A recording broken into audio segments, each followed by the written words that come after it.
بسم الله والحمد لله والصلاة والسلام على رسول الله. السلام عليكم ورحمة الله تعالى وبركاته. This is Riyadh Orzazi. Welcome you to another episode of the series Walking or Upon the Footsteps of the Prophet Muhammad or Walking with the Prophet Muhammad. This is episode number 45. This is episode number 45. 45 lectures just talking about not the seerah as we've been saying, but the talking about the life of the Prophet, talking about him as a person, talking about him as a leader, as a husband, as a man in his house. We've talked about a lot of things, about the Prophet ﷺ, and also within the same series we talked about the seerah of the Prophet, deriving lessons from certain incidents that happened in the life of the Prophet Muhammad ﷺ. So dear brothers and sisters, today inshallah ta'ala we're going to resume our series, and just to quickly recapitulate for what we talked about the previous sessions, or the previous session. We talked about the preparation for al-Fath Makkah, the preparation for the conquest of Makkah, when Quraysh they deceived the Prophet Muhammad ﷺ and betrayed the truce that they had, that treaty of Al-Hudaybiyah. They broke their covenant, and then Prophet Muhammad ﷺ, now that he took that treaty of Al-Hudaybiyah, took advantage of it, of that 10-year truce that was supposed to be for 10 years, but the Quraysh broke the treaty way before the 10 years have completed, and Prophet Muhammad took advantage of that time to do da'wah, and then his number, the numbers of the Muslims grew up in that. This is why Allah subhanahu wa ta'ala revealed, لَقَدْ إِنَّا فَتَحْنَا لَكَ فَتْحًا مُبِينًا. We have blessed you with this fath mubin, and fath is a not only it does not necessarily mean just a conquest, but fath means a lot more than just a conquest. So my brothers and sisters, I know I've been away for some time, and some of you have lost track, but we're back, inshallah ta'ala. We're back, and I know this may take some time before you all get back into the norms and get back into the series. We'll give you some time, inshallah ta'ala, just maybe a minute or two for more people to join the series, inshallah. All right, I'm just gonna give a minute or two for more people to join. Barakallahu fikum. In the meantime, as I was saying, what we talked about last week was about the preparation for the conquest of Makkah. Dear brothers and sisters, when Abu Sufyan came to Medina, wanted to extend on that treaty, right? He wanted to extend, and he went to the Prophet ﷺ, and Prophet Muhammad ﷺ, he knew as to why Abu Sufyan was coming to town, and then he went to the house of Aisha, of Habiba. Habiba, she is the wife of the Prophet Muhammad ﷺ, but she's also the daughter of Abu Sufyan.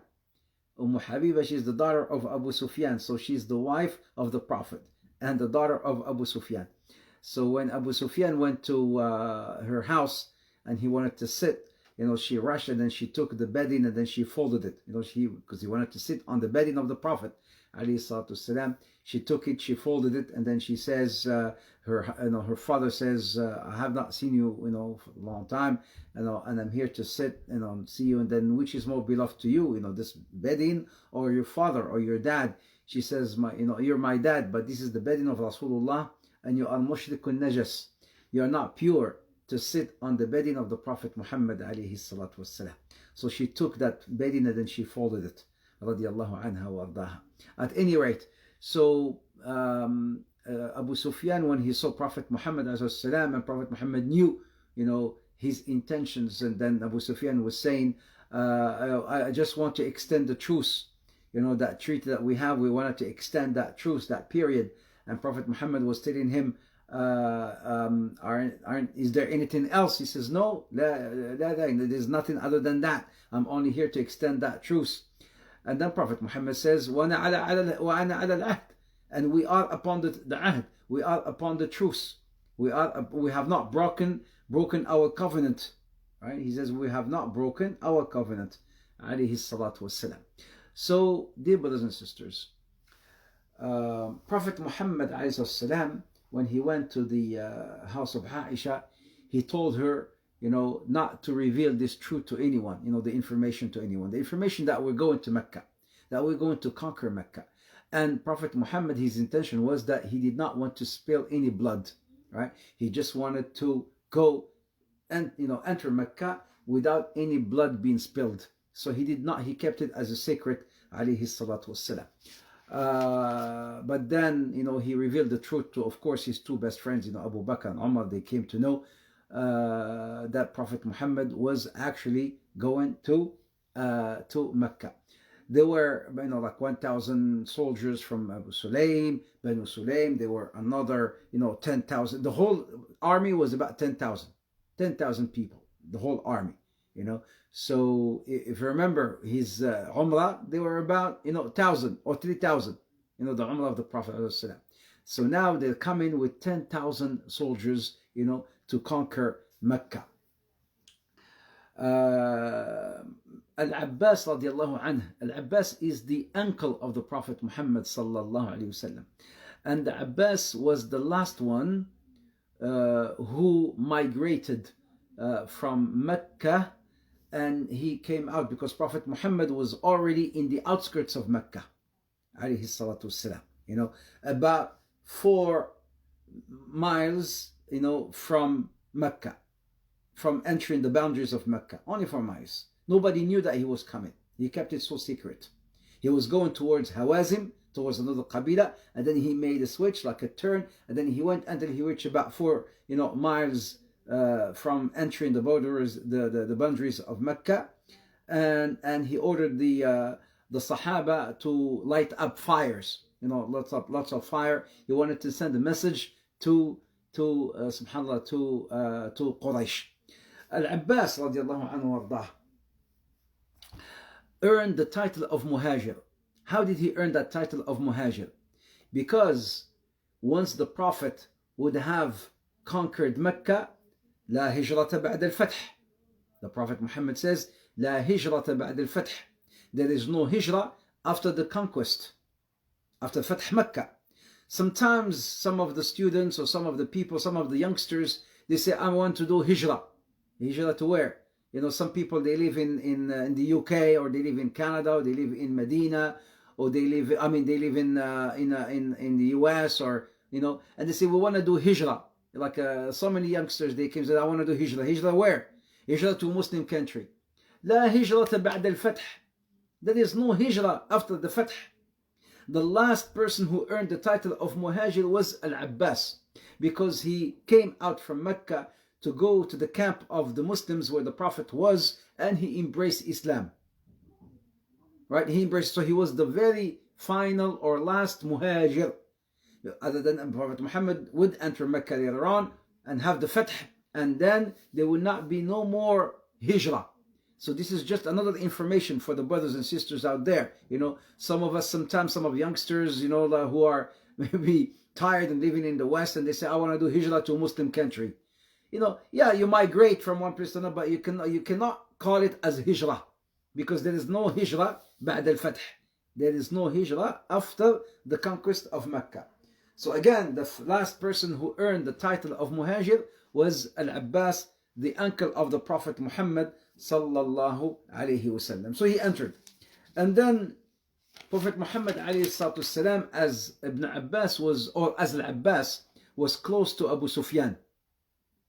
He was close to Abu Sufyan, so he told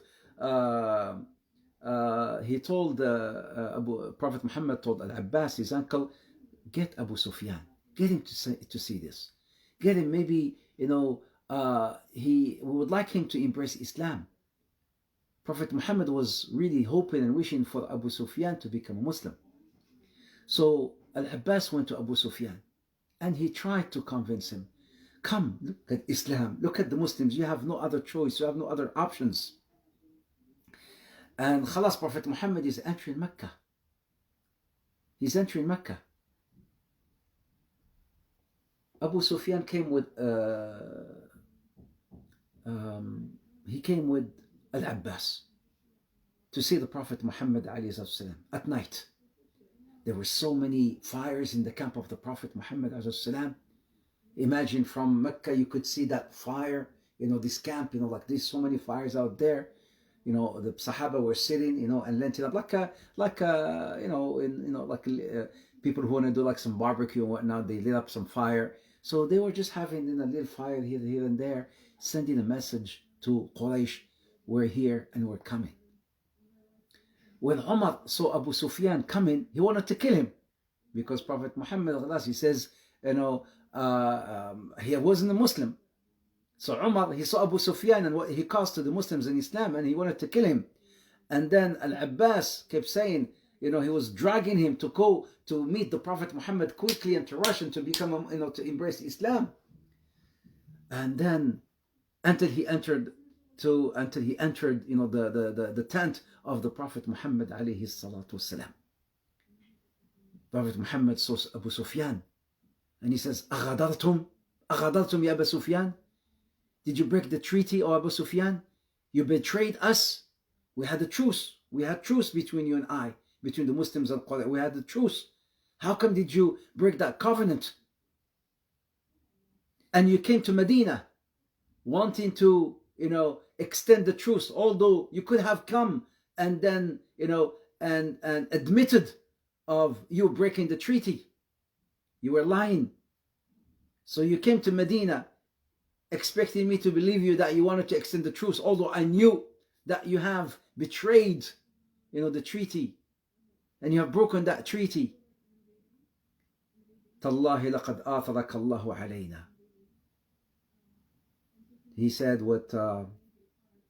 just like the sons of Yaqub, Tallah laqad atharaka Allahu alayna. When the sons of Yaqub, the brothers of Yusuf alayhi salam, when they went back to their father and they said that you've been so patient, Na'am, we have caused you so much hardship and grief, but you've been blessed with so much patience. So Abu Sufyan, said to the Prophet Muhammad that he wanted to, Ya Abu Sufyan, atashhadu an la ilaha illallah? Prophet Muhammad asked him, do you believe that there's no God worthy of worship but Allah? قال والله يا محمد ما أحلمك ما أصبرك ما أوفاك. O Muhammad, by Allah, you showed so much patience and forbearance. And if there was any good in these gods that we were worshipping, we wouldn't be where we are today. Now Abu Sufyan is admitting, if there is any good in these gods, in these idols that we are worshipping, we would not be where we are. So he admitted that, Naam, there is no God worthy of worship but Allah. أفتشهد? Do you believe that there is no God worthy of worship? Yes, I do. Do you believe, do you testify that I am Rasulullah? That I am Rasulullah? قال أما هذه ففي النفس منها شك. With regard to this, my nafs still has some doubt. Allah, Umar put up his sword. Let me, Ya Rasulullah, let me chop off his head. If his head still has doubt, let me chop off that head. And Umar ibn al-Khattab, this is how it is. Umar ibn al-Khattab, he talks with the sword. This man, he sees everything. He has all the evidence. He sees everything, yet he claims that, Naam, I bear witness that there is no God worthy of worship but Allah, but I have some doubts that Muhammad is Rasulullah.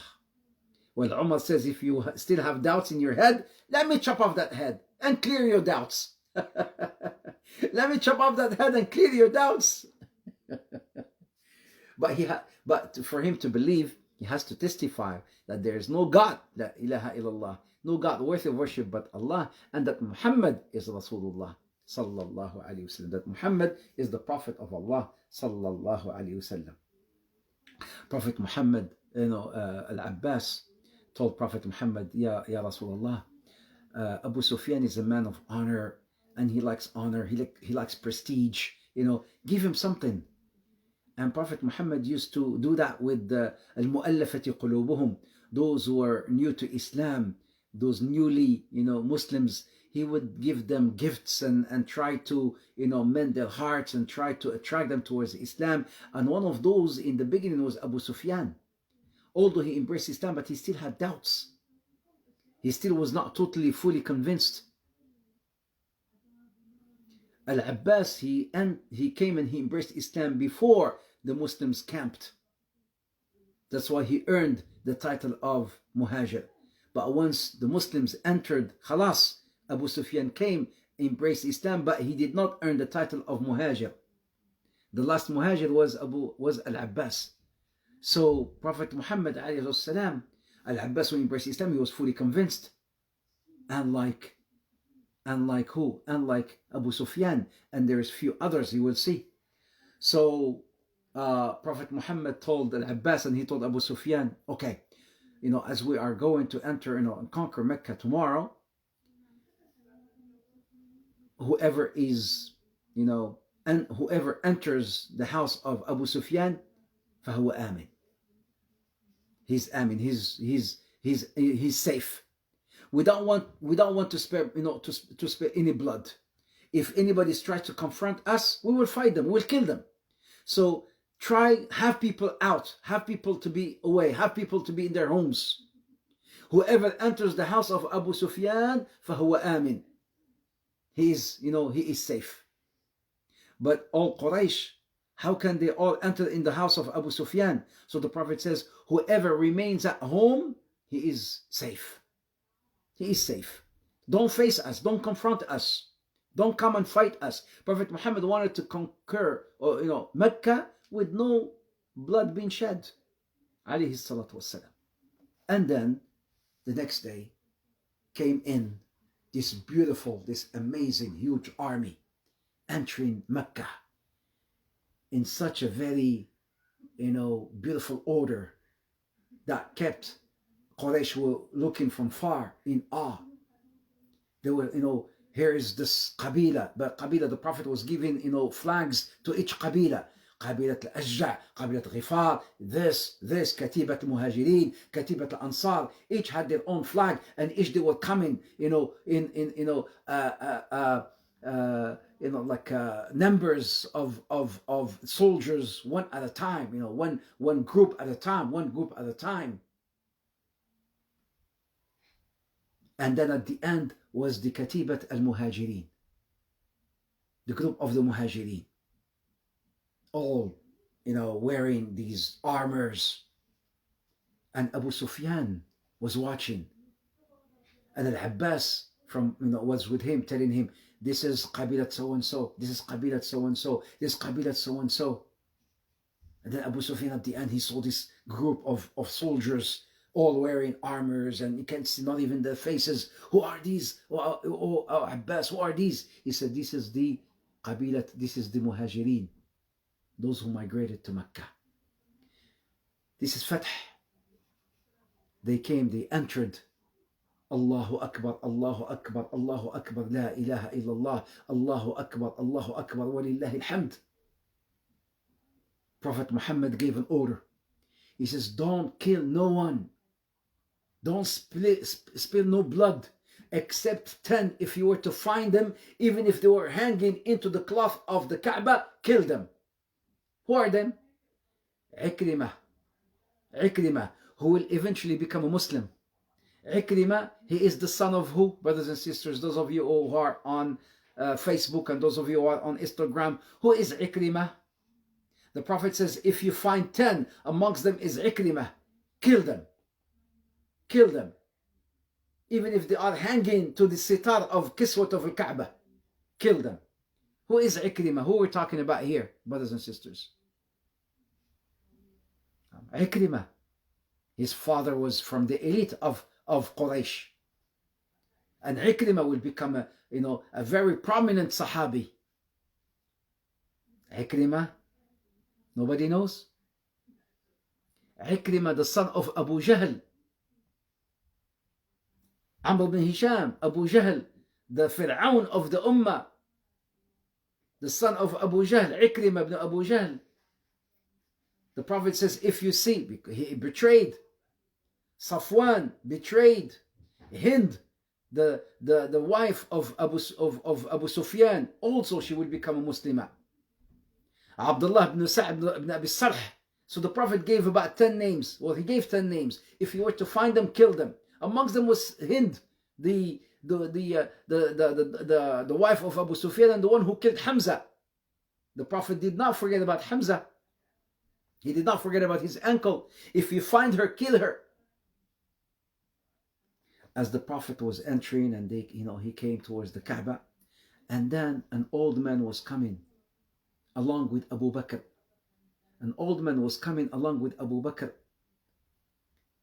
And then Prophet Muhammad wondered, who is this man, this old man?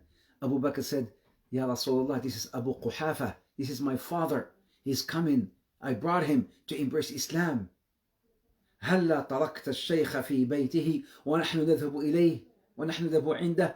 Ya Abu Bakr, why would you bring this man? Why would you drag this old man? Had you told us, we would have just gone to him.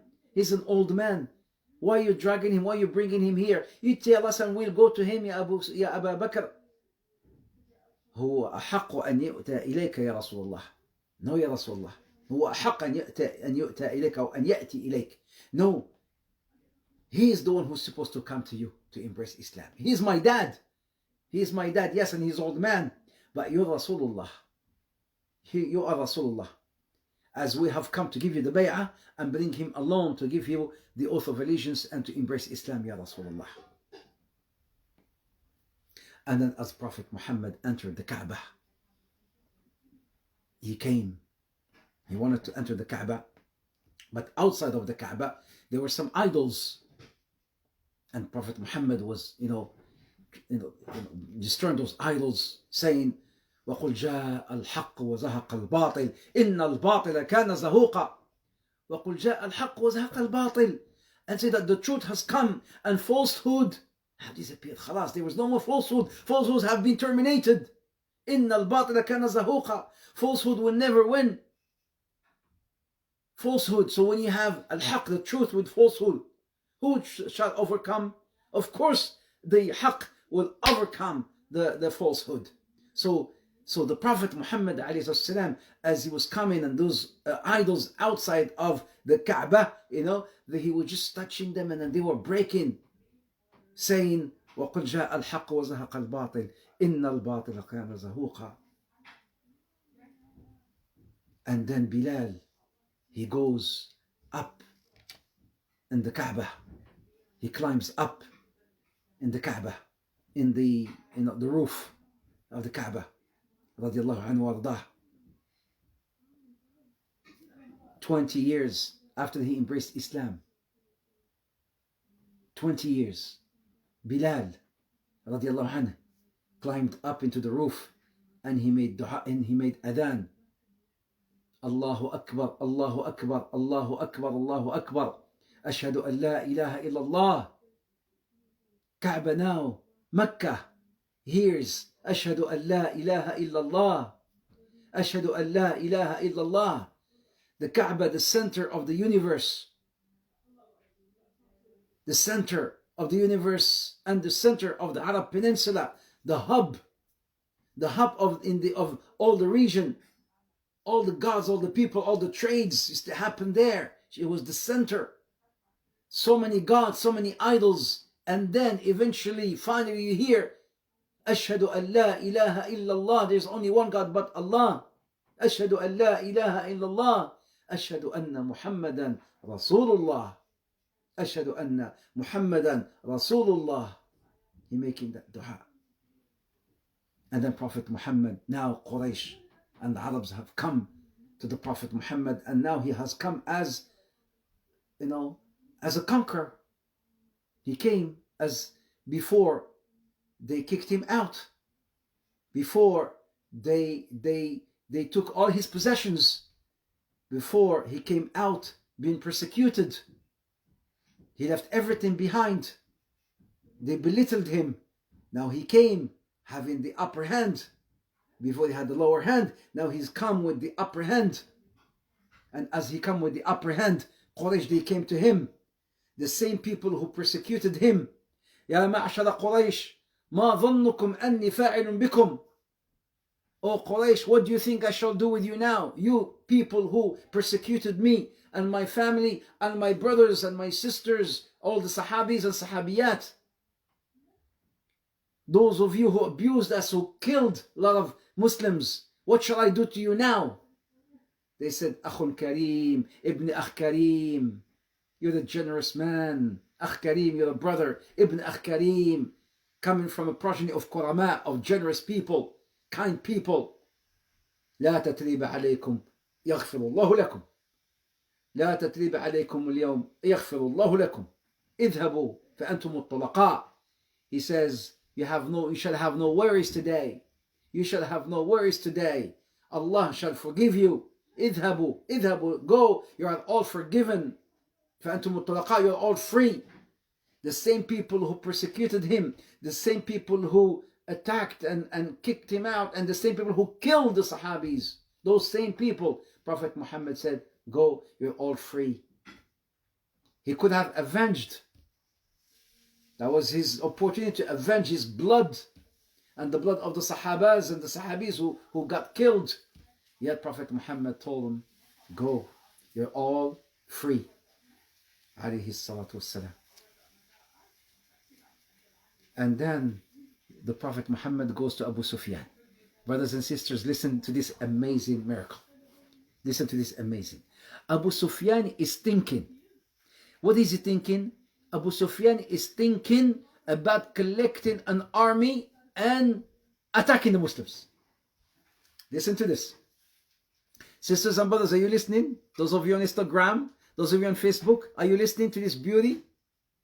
Abu Sufyan is thinking. He's not mentioning anything. He's just thinking as he's seeing the Muslims entering Makkah and the Kaaba and this. So he's just thinking in his head, I shall collect an army and attack the Muslims. Prophet Muhammad ﷺ goes behind him and then he says, إِذَنْ يُخْزِيكَ اللَّهُ يَا أَبُو سُفْيَانَ. إِذَنْ يُخْزِيكَ اللَّهُ يَا أَبَا سُفْيَانَ. Then Allah shall curse you, Abu Sufyan. Just like that. Abu Sufyan is just thinking. He's not uttering any words. He's just thinking. The Prophet Muhammad goes behind him and he says, then, O Abu Sufyan, Allah shall curse you. Allah shall destroy you. Right away, Abu Sufyan says, now, أشهد أن لا إله إلا الله وأشهد أنك رسول الله. How would you think? How would you know what I'm thinking? How would you know what I am thinking? Even the jinn would not know what you're thinking. Even the jinn. Unless you mention something. But I'm thinking, what would you know? Allah Azza wa Jal knows. يَعْلَمُ خَائِنَةَ الْأَعْيُنِ وَمَا تُخْفِي الصُّدُورِ. Allah subhanahu wa ta'ala, يَعْلَمْ خَائِنَةَ الْأَعْيُنِ وَمَا تُخْفِي الصُّدُورِ. He knows that the treacheries of the eyes and that which the heart or the breast may conceal. Who knows? Allah. Who is Al-Alim? Allah. Who is Al-Alim? Allah. Allah who knows what you're planning, what you may be plotting or comploting. Naam, Allah knows. Subhanahu wa ta'ala. Abu Sufyan wasn't saying a word.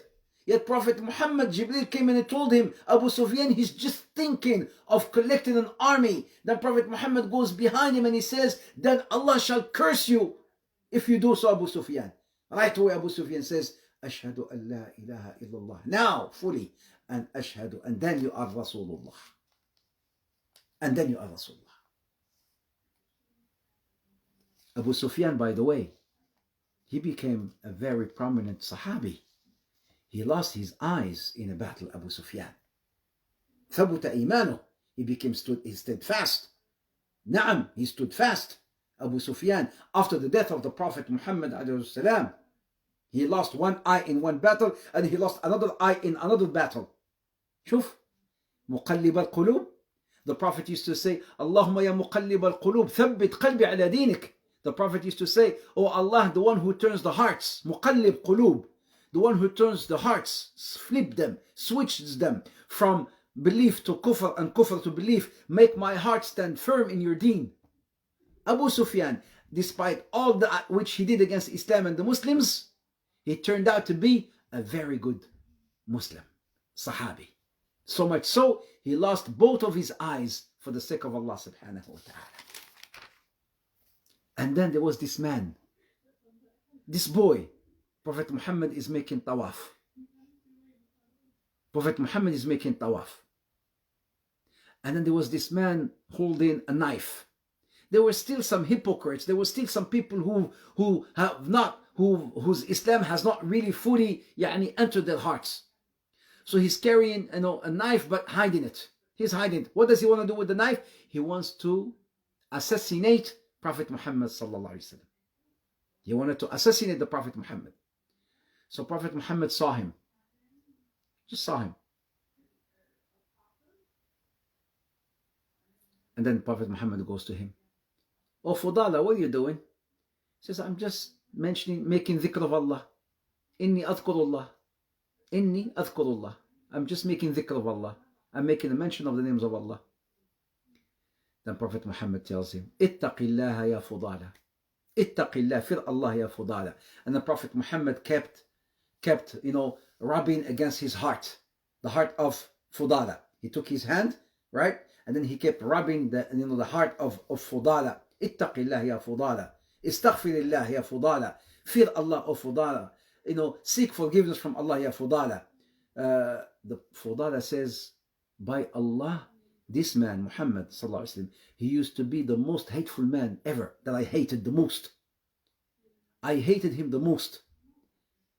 And he has become to me the man I love the most." Prophet Muhammad alayhi salam. Again, he knew that this man wanted to assassinate him. "What are you doing, oh Fudala?" "I'm making dhikr." "Ya Fudala, fear Allah and seek forgiveness from Allah." Fudala says, "He was the man I hated the most, and by Allah he became the man I loved the most." And there's something beautiful that also happened, brothers and sisters.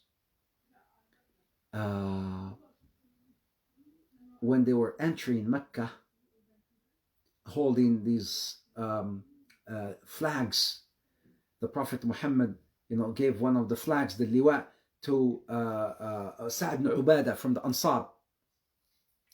Because I was mentioning, groups were, the Sahaba is like a convoy, like a huge convoy, but split in different segments, different groups. So you have the group of the Muhajirin, and then you have the Ansar. The Ansar, who had their flag? A man by the name of Sa'd ibn Ubadah. So Sa'd ibn Ubadah, as he was carrying the flag and he entered Mecca, in the conquering Mecca, he was saying, "Al-yawm yawm al-malhamah. Al-yawm al-malhamah. Today is the day of bloodshed. Today is the day of bloodshed." And then the Prophet Muhammad, he heard that and he says, "No, today is the day of marhamah. Today is the day of mercy, not bloodshed." So he took the flag away from him and then he gave it to his son, Al-Qais ibn Sa'd. Al-Qais ibn Sa'd ibn Ubadah. He took the flag from the father and he gave it to the son to mend his heart. Maybe yes, he took the flag from him. The man would be upset. But Prophet Muhammad, again, the art of mending hearts, the art of a leader, as I keep saying, that we will learn traits of leadership from the Prophet Muhammad alayhi salatu wasalam. So he took the flag because he was upset. What would you say? Today is the day of bloodshed. No, it is not the day of bloodshed. Today is the day of mercy. And then he gave the flag to his son. So would the father be upset? No, he wouldn't be upset. Who took the flag? My son. My son took the flag, the liwa. Like a father, like a son, it's no problem. Alayhi salatu wassalam. The hikmah of the Prophet alayhi salatu wassalam. Also something beautiful happened, brothers and sisters. When Prophet Muhammad wanted to enter inside the Kaaba, and he ordered for the key. "Bring me the key." Who had the key? A man by the name of Uthman ibn Talha had the key. What happened to Uthman ibn Talha? His mother did not want to give the key. She says, if you were to give them the key, you will never get it back, O Uthman. Prophet Muhammad wanted to enter inside the Kaaba. He wanted to destroy the idols inside the Kaaba. He wanted to clear the Kaaba from all the idols. So when the mother heard that Prophet Muhammad was coming, in fact, Prophet Muhammad sent Uthman and then sent Umar, go get me the key. The mother said, no, I won't give you the key. What happened? And then after, how long would the Prophet remain in Mecca before he goes back to Medina? Because he will go back to Medina, because there's some other battles that would happen.